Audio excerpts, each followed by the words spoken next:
I believe if you pray for faith, be conscious of this because God will give you an opportunity to pray or to exercise that faith. He'll give you circumstances to be able to do that. Well, I went to record just a second ago, and what the story that I'm going to tell you is about snapping back into natural state. When something happens that you don't want to happen, how long and how many steps does it take you to snap back into natural state? And for me, I didn't turn on my soundboard. I didn't have any sound, and I had set up the whole entire episode, and then guess what happened? It didn't work. So as I'm talking about the snapping back into natural state, I have to do it. I got to keep a smile on my face, and but I just got a chance to be able to exercise this. So I think one of the greatest things is honestly taking your kids to school and picking them up. You get a chance to be able to talk to them, get some insight from them, all these different things. And I love taking my son, Maddox, and my daughter, McKenna, to school, and I love to be able to pick them up. And one of the things that I find is that we have different conversations, we can connect, all the stuff. Well, we're on our way home the other day, Maddox and I pull up to the stoplight, and I look over, and this guy's about to cross the street, and the car kind of pulls out in front of him a little bit. I don't know who was in the right, but all I knew was the guy started yelling at the car, and the car was like, they kind of waved, and then they just moved on. The car moved on, but the guy didn't. And he stepped into the intersection, and he's still yelling. He's turning around. He's pointing at the car. He's vicious. And then he keeps on walking. And as he's walking by himself, you could just tell he's just throwing his arms in the air. And he's like, oh my gosh, he's almost talking to himself or yelling or telling himself all the things that this car did wrong. And as I'm sitting there, I'm watching, and this sounds bad because all my judgment comes into play. I'm sitting in a car that I like, and I'm sitting with my son who I love, and I'm having a great day, and I'm judging this guy based off of my circumstances, not his. But I'm asking myself, like, how long is it going to take? How many steps is it going to take for this guy to come back to be in his natural state? Well, then it took me down this rabbit hole of, well, what is my natural state? Can I alter it? Could I construct it? Do I get to choose my natural state? And so I went down the rabbit hole in my head, and then the light turned green, and we went home. And, as I was watching this guy, he's still like halfway down the block, and he's still yelling and screaming and doing all this stuff. But it had me ask that question. I thought about it for the rest of the day. It's like, how long does it take me to snap back into natural state when something that happens in my life that I didn't agree with, that I didn't want to happen, or maybe it was a circumstance that just pissed me off? And it was incredible because that day in Proverbs 24, the answers to these questions were in Proverbs 24, but it was from a principle standpoint, not a circumstantial perspective. And that was evergreen. So that's what we're going to dig into today. So why don't we get this party started?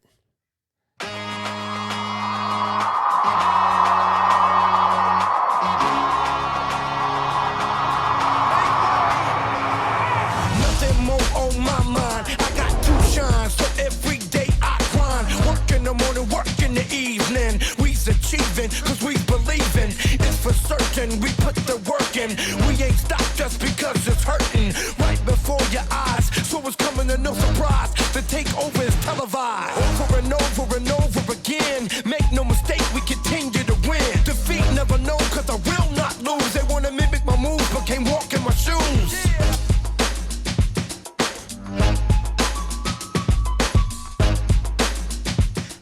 How long does it take you to snap back into natural state? I mean, I think that's probably the billion-dollar question. And when things happen that you don't like, or that, put you in a spot where it makes you uncomfortable, how long does it take to snap back into natural state? Now, I was judging the guy when I was walking across the street, but I'm just asking you to sit into it today, and I'm asking myself. I just had one of those circumstances happen. I went to film an episode, and as I'm filming it, I realized that the soundboard isn't on, my mic's not on, and it actually won't work. This episode won't work. So I have to stop it. I have to reproduce. I have to do all those things. And how long does it take me to snap back into my natural state? Well, then it could take you down that road, that rabbit hole of, what is your natural state? And sit in it for a second today and ask yourself, like, what is your natural state? Like, what is it? And then what's the components of that? And can you alter it? Can you choose it? Can you build it? And then Proverbs 24, it's amazing because it answers these questions, but it does it from a principle and not circumstantial perspective, which is evergreen, which means that it doesn't matter the circumstance. When you work principle-based, it's amazing. If you haven't got your tickets to the Vibe Room, it's probably almost too late, but there might be one or two available. It's a live version of the podcast. It's at the Edison House in Salt Lake City on November 9th. It's going to be unbelievable. Make sure that you grab the book. If you don't have the Vibe, the book, get this, but not only get it for yourself. If you own a company, get it for your entire company. You guys read it, and then I could come in and speak about the Vibe in your company, your conference, or your organization, which would be amazing. So love for you to be able to do that. Check out High Fives, Roy Tuscany, High Fives Foundation. This is an incredible foundation, helping spinal cord injury victims to experience incredible extreme sports. They were just in Texas surfing at the Surf Ranch, and they're doing that, creating phenomenal experiences, and just an unbelievable human being in Roy Tuscany. And the High Fives Foundation is something that you should be in support of. Everyone is. The podcast is. We love it. So let's jump into Proverbs 24. So snapping back into natural state, that's the thing. But it was like, okay, so what is my natural state, and what are the components that can construct it? And in Proverbs 24, it was talking about this as far as like, you can construct your natural state. You can alter it, but you got to have some components that are in there. In verse 1, 2, 19, and 20, it talks about desire without knowledge creates unsavory situations. Desire without knowledge creates unsavory situations. And this is probably one of the most challenging for myself, because they're like, as a kid, I wanted so many things. And then when I found out what it took to get them, it wasn't so exciting. I remember one time my friend bought me a personal trainer, and when she did, it was for Christmas. It's probably the worst gift you could get for somebody, just basically saying you need to work out. But it was cool, and I got to the guy, and he's like, well, what are your desires? I said, I want to look like Brad Pitt. He said, which movie? I said, in Fight Club. I want to look like him. And he's like, cool, so we're going to work out 2 to 3 times a day. You're going to eat this. You're going to do that. This is how many days a week you're going to work out. And I looked at him, and I was like, I don't want to look like Brad Pitt anymore. Because once I found out what it took to be able to get that thing, once I found the knowledge to my desire, I was like, that's not what I want. I'll just buy bigger shirts. And so desire without knowledge creates unsavory situations. So your natural state, guys, one of the biggest things is make sure that the things that you desire, the things that you want, you understand and know what it takes to be able to get them. And if you're okay with that and you're okay with doing it, then continue to desire. If not, switch the desire or switch the work ethic. Either one is completely fine. Bigger shirts work for me. In verse 3 and 4, the filter you use will indicate or will be indicative of the results you receive. This one, oh man, this one hit me, right? And so it's tough for me in this scenario, because I look at it and I'm like, the filter you use will be indicative of the results you receive. So the way in which you view stuff, I got a chance to be able to talk with a bunch of future professionals. And one of the girls, she was telling me, she said, can I be honest with you? Because I used that. She's like, can I be honest with you? I said, yes. How honest can I be? And I was like, well, be 100% honest. She said, what I took from this class that you talked about was that you just told me I need to work harder. Well, I already work X amount of hours a day, and I don't see how I can just work harder. Well, through her filter or her lens, the way that she was seeing it is that she was exhausted.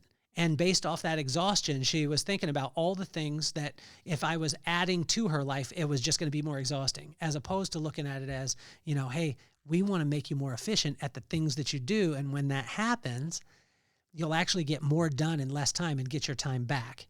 But it's all in the way that we view it. So the filter that you use is so very important. It's like when you put on glasses that have rose-colored glasses, you're going to see rose-colored things. And make sure that you understand your filter, and the one that you use will be indicative of the results you receive.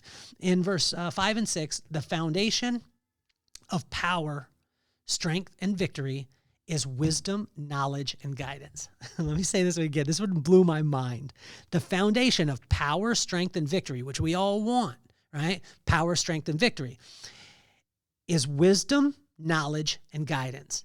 So if you want power, strength, victory, you'll look to wisdom, which is the right use of knowledge. You'll get the knowledge, and then you'll look for guidance from people who have actually experienced those things. I mean, this is amazing. Imagine a natural state that way. Understanding your desires without knowledge will create unsavory results. Know the type of filter that you have, and then the foundation of power, strength, and victory is wisdom, knowledge, and guidance. In verse 7, 8, and 9, this one was one of my favorites because one of the guys came up to me that I worked with, and he said, man, that is HNL. And I said, well, HNL is Salvador. Salvador, you know exactly who you are, man. Buscemi. Salvador Buscemi. I want to do a big shout out to you. You're a gangster on LinkedIn. Not only that, but just in business itself, but his presence on LinkedIn is a phenomenal. You need to check him out.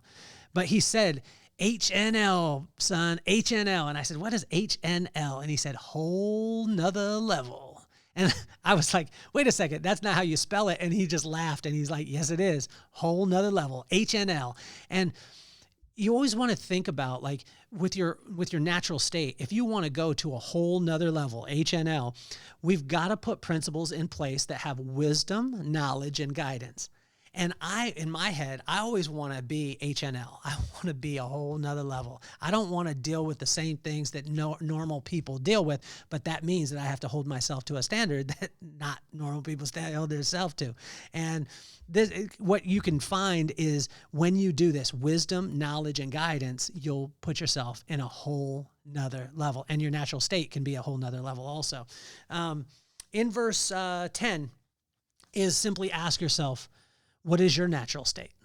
Like if we have unsavory situations happen, circumstances, and it takes us 10 steps to be able to get back to our natural state, ask yourself before any of these things, what's your natural state? Is your natural state a little bit more tense? Is it a little bit more relaxed? Is it focused? Is it whatever? But the cool thing is with God is, like, you can choose what that natural state is. You could be stressed if you want to, but there's also ways to not be stressed. And what my pops taught me was anytime that I was stressed, I was anxious, I was in those places, it was just because I was carrying things I wasn't designed to carry. And I said, well, what am I designed to carry? And he said, daily bread. Just look to God and ask him what he would have for you to do today, right now, and he'll guide you. And if you listen, then you'll only be carrying the weight of what you need right now and not be so stressed on all the things that you think you should be doing outside of it. In verse 11 and 12, it's asking, have you identified your gifts and are you giving them away? Have you identified your gifts and are you giving them away? Think about that. I think about my brother Rob. I had an episode the other day about him, and I was talking about it, and he's blessed to be a blessing. Have you identified the gifts? Have you sat long enough? Have you turned off everything and sat in and said, what are my gifts? What am I natural at? And am I giving them away to every single person? Jimmy Barbour, you have gifts. You speak life into people. Stacy Edwards, I want to tell you, you have a gift, and I told you this at NiftyCon. Your ability to make other people feel absolutely amazing is a superpower, and if you give that away more and more and more and more and more, what you'll find is that will become something that is a calling card for you. In verse 13, 14, 15, 16 is, you hear it a lot, is just work your land. I get caught up in this at times where I'll think that somebody else's stuff is really cool and, oh man, I want to do that. But it's not for me. So just work your land. You have gifts, you have a purpose, work that purpose, and it's amazing. God will bring so many incredible blessings into your life. In verse 17 and 18 is what comes around goes around, or whatever that saying says. Like, I don't know if it's comes around, goes around, comes around, whatever it is, but we'll always meet up with ourselves. And also, if you do right things, it doesn't mean that it's like apples for apples. I do a good thing, someone does something good for me. No, but it comes around.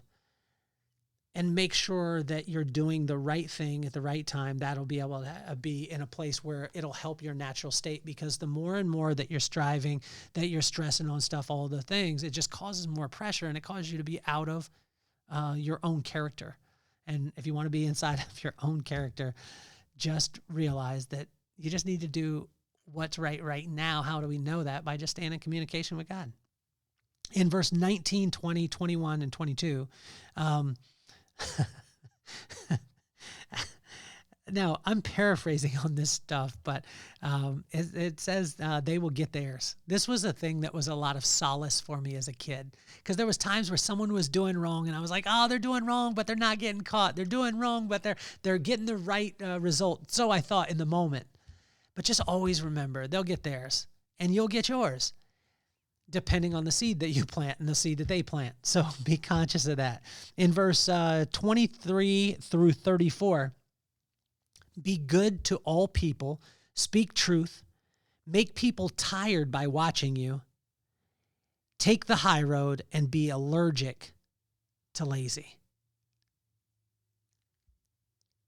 23 through 34 summed it up, and it was incredible. And as I was finishing up with this, is just, theory is always good when observing others, their trials. Like when I was observing that dude the other day, I was watching him and I was judging him based off of my circumstances. I was so, like, I had so much judgment on him. I was like, why are you tripping, bro? But I didn't know what went on.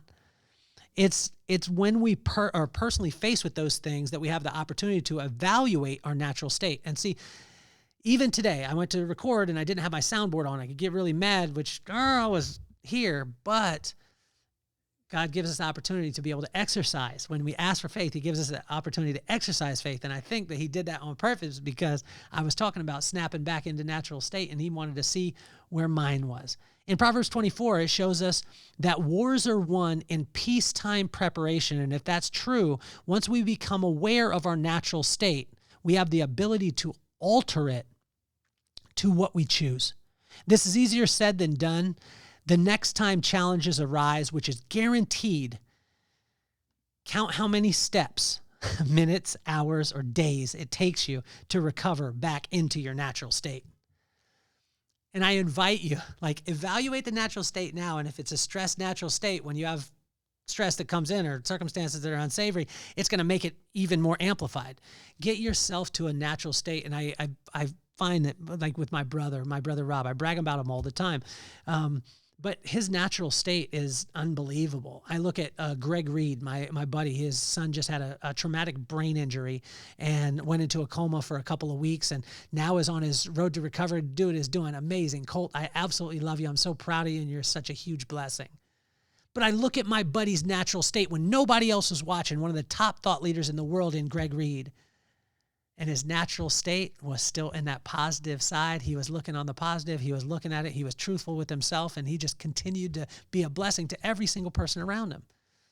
So it's no wonder when challenges arise that he's able to obviously react. It's challenging, but then he snaps back into that natural state, and that natural state is that calm, that peace. And if you want that, then we'll build it on principle-based wisdom as opposed to circumstantial.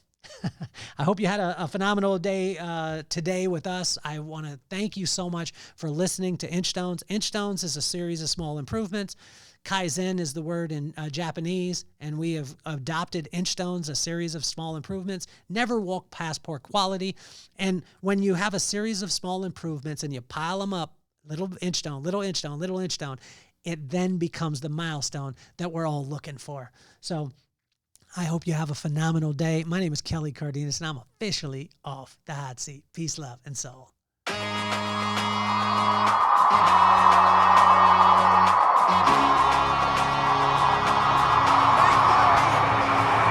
Nothing more on my mind. I got to shine, so every day I grind. Work in the morning, work in the evening. We's achieving, cause we believing. It's for certain, we put the work in. We ain't stopped just because it's hurting. Right before your eyes, so it's coming to no surprise. The takeover is televised. Over and over.